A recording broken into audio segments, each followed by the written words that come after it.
Hello बच्चों, I am Neeraj Kumar Chaudhary और physics teacher. बच्चों, आज मैं फिर से एक बहुत ही सीरियस इशू पे आपसे कुछ बातें करने के लिए आया हूँ। एक्चुअल में क्या है, 11th क्लास वेस्ट हो गई सर। 11th तो बर्बाद हो गई सर। 11th में मैं अच्छा पढ़ ही नहीं पाया सर। 11th को लेके तो मुझे कुछ फीलिंग ही नहीं आ रही सर। क्या मैं अब भी आईआईटी क्रैक कर सकता हूँ सर? 11th खराब हो गई मेरी। क्या मेरा आईआईटी में अब भी सिलेक्शन हो जाएगा? क्या एक साल में मैं कर लूँगा सर ये सब जो आईआईटी में बहुत अच्छी रैंक के लिए चाहिए? बस यही मैसेजेज आ रहे हैं बच्चों। हर बच्चा यही पूछ रहा है। जो भी 11th के बैच चल रहे हैं इस टाइम एंडिंग पे हैं, ठीक है ना?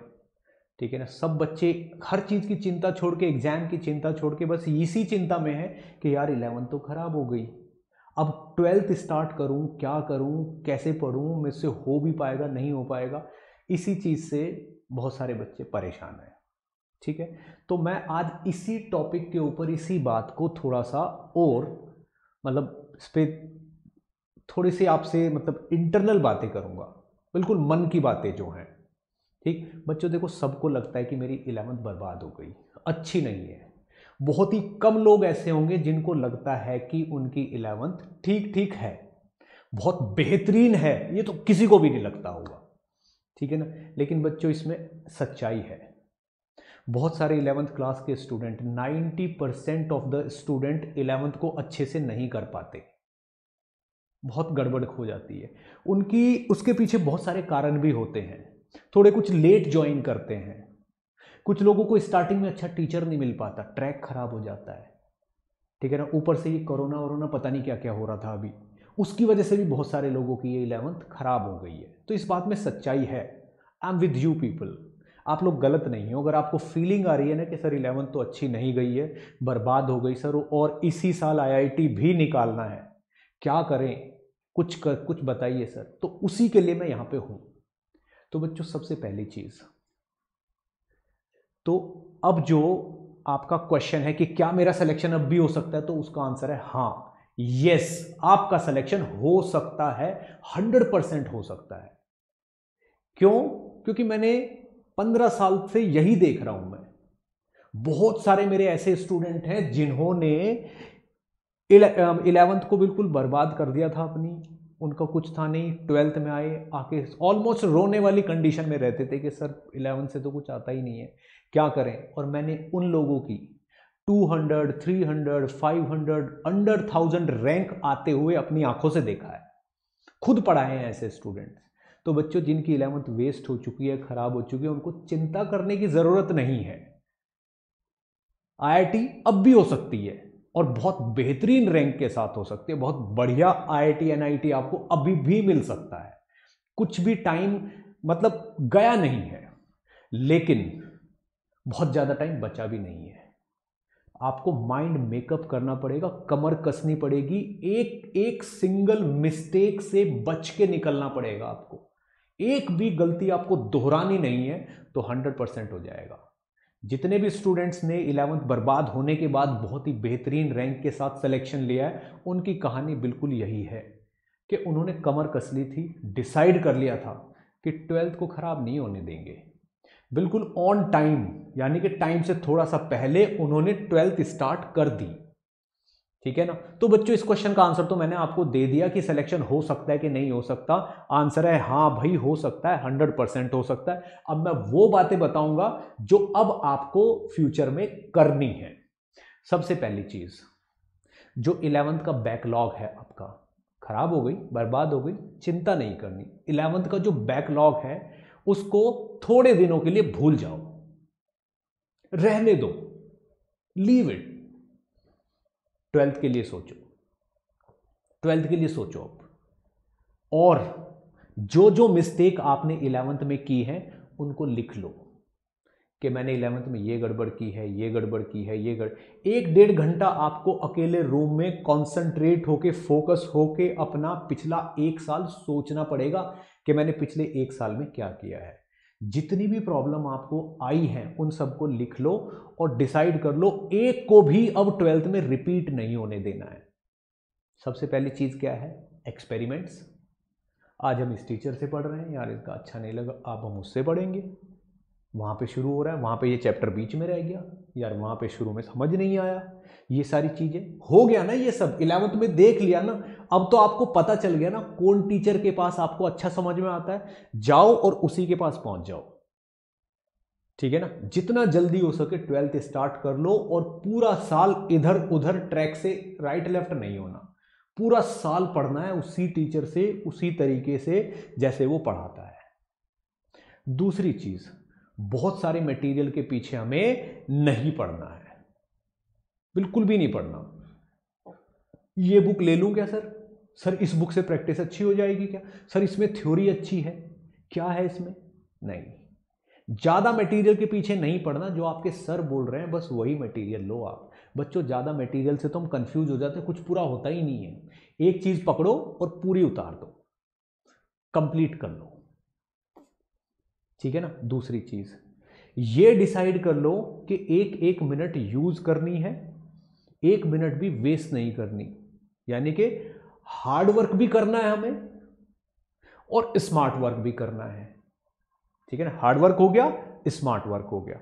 अब क्या हुआ, अब आपको हार्ड वर्क स्मार्टली करना है, यानी कि दोनों की दोनों चीज को आपको मिला देना है, स्मार्टनेस को भी और हार्ड वर्क को भी, यानी कि बहुत मेहनत करनी है और पूरा फुल दिमाग लगा के मेहनत करनी है, ठीक है बच्चों।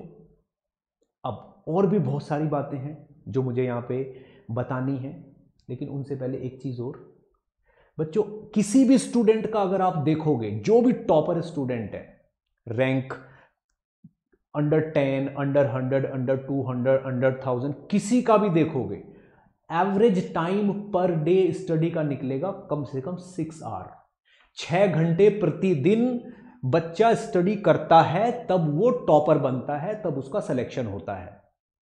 अगर आपका 6 घंटे प्रतिदिन नहीं आ रहा है तो नहीं बनोगे टॉपर, लिख लो। अगर अब नहीं करोगे तो आगे करना पड़ेगा, और अब कर लोगे तो आगे रिलैक्स रहोगे। तो इसलिए अब ही डिसाइड कर लो कि आज से ही मैं अपना टाइम टेबल ऐसा बना के चलूंगा, ऐसा बना के चलूंगा कि 6 घंटे पर डे का एवरेज आए, एक एक मिनट आपको यूज करना है। ये सबसे इंपॉर्टेंट पॉइंट था यहां पे, कि आपको कुछ भी करके 6 घंटे पर डे पढ़ना ही है बच्चों, ठीक है ना। और कुछ भी ऐसा नहीं करना जो मिस्टेक आपने 11th में की है, ठीक है ना। दूसरी चीज, बात रही सब्जेक्ट की, जो भी सब्जेक्ट आप पढ़ रहे हो, मान लो किसी सब्जेक्ट में आपको इंटरेस्ट है, उसको आप थोड़ा बहुत टाइम दे सकते हो, लेकिन बाकी के जो 2 सब्जेक्ट हैं बच्चों, उनकी रिस्पेक्ट करना बहुत जरूरी है। उनमें से किसी को भी इग्नोर नहीं करना आपको। कहने का मतलब क्या है कि तीनों सब्जेक्ट इक्वली पढ़ने हैं। यही तो मिस्टेक हुई है, कोई एक सब्जेक्ट वीक पढ़ा होगा डेफिनेटली 12th क्लास में, ठीक है ना, उसको स्ट्रॉन्ग करना है। दूसरी चीज, जो सिलेबस है IIT JEE का, वो जहां जिस जगह बैठ के आप पढ़ाई करते हो ना, वहां पे सामने चिपका होना चाहिए, ठीक है ना, ऐसे टेबल के सामने चिपका लो, ठीक है। IIT JEE का सिलेबस, और जो जो कवर करते रहो उसको अंडरलाइन करना है, अंडरलाइन करना है। आपको पता होना चाहिए कि मैं क्या पढ़ रहा हूं, मैं क्या पढ़ चुका और मुझे क्या पढ़ना है। एक एक चीज क्लियर होनी चाहिए फंडे, इस चीज को मैं कितनी बार पढ़ चुका हूं, ठीक है ना। तो मिनिमम मटेरियल रखना है आपको और मल्टीपल टाइम रिवीजन करना है। थ्योरी मिनिमम पढ़नी है, थ्योरी तो बस क्लास में पढ़ो बच्चों, क्लास में जब सर पढ़ा रहे हैं तब पढ़ो थ्योरी। अगर कोई कंफ्यूजन आता है तो बुक उठाओ, देखो, देख के वापस रख दो। थ्योरी में टाइम खराब नहीं करना, प्रैक्टिस प्रैक्टिस प्रैक्टिस और प्रैक्टिस ही करनी है। क्वेश्चन करके ही देखो कि मेरा फंडा क्लियर है कि नहीं है, क्वेश्चन से ही देखो मुझे चीजें याद है कि नहीं है। जितने ज्यादा क्वेश्चन कर लोगे ना बच्चों, उतना ज्यादा अच्छा है। कैलकुलेशन मिस्टेक्स है, डिसाइड कर लो कैलकुलेशन मिस्टेक नहीं होनी, नहीं करने देंगे, हर क्वेश्चन का आंसर निकाल के ही देखेंगे। बच्चों मैंने ऐसे ऐसे बच्चे भी देखे हैं जो पूरे साल में शायद 1 या 2 बार कैलकुलेशन मिस्टेक करते होंगे, मैंने पढ़ा है ऐसे बच्चों को। कुछ बच्चे ऐसे होंगे शायद महीने में 1 बार मिस्टेक होती होगी उनसे कैलकुलेशन में। कैलकुलेशन में इतना परफेक्शन भी लाया जा सकता है, वो अचीव करो, उसकी ट्राई करो, ठीक है ना। और बच्चों इसी के साथ मुझे और भी बहुत बातें बोलनी है, पर वीडियो को ज्यादा लंबा नहीं कर सकते, ठीक है ना। इसी के साथ मैं एक चीज और बोलूंगा कि डिसाइड कर लो, अब तो माइंड मेकअप कर लो 1 साल के लिए, 1 साल के लिए माइंड मेकअप कर लो कि बस मैं तो अंडरग्राउंड हो रहा हूं, 1 साल तक मुझे अब कुछ नहीं करना, IIT JEE में अंडर 100 रैंक रे के ही निकलूंगा मैं यहाँ से, ये डिसाइड कर लो। अब कभी कभी ऐसा लगता है कि मोटिवेशन की कमी हो रही है, बच्चों मोटिवेशन तो कुछ नहीं होता, सीरियसली बोल रहा हूँ मैं।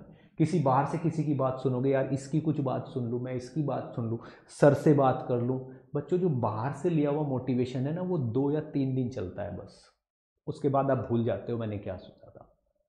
डॉक्टर की दवाई की तरीके से होता है, जैसे दर्द की दवाई ले ली, खत्म, दवाई खत्म, असर खत्म, फिर दर्द चालू, वैसा होता है बाहर वाला मोटिवेशन। अंदर से मोटिवेशन लो, सपने देखो कि मेरे जब IIT में सिलेक्शन हो जाएगा, सिलेक्शन होने के बाद मैं ये करूंगा, सिलेक्शन होने के बाद जॉब लगेगी तो ये कुछ सपने देखो बच्चों, खुश रहो, सपने देखो, और उनसे फिर सीरियसनेस जनरेट करो, मोटिवेटेड अंदर से रहो, वो कभी खत्म नहीं होगा, उससे आपको स्ट्रेंथ मिलेगी। ठीक है बच्चों, फाइनली कंक्लूजन ये है कि चिंता नहीं करनी। 11th अगर वेस्ट हो गई तो कोई बात नहीं, 11th वेस्ट होने के बाद भी लोगों की रैंक आती है 100, 200, 500, अंडर 1000 तक रैंक आती है। बहुत बेहतरीन बेहतरीन कॉलेजेस में जाते हैं लोग बाग 11th वेस्ट होने के बाद भी। तो आप लोग भी चिंता मत करो, बस 12th स्टार्ट कर दो और पूरा 100% फोकस 12th पे डालना है। ठीक है बच्चों, इसी के साथ मैं आप लोगों से यहीं पे बातों को मतलब विराम देता हूँ। Thank you.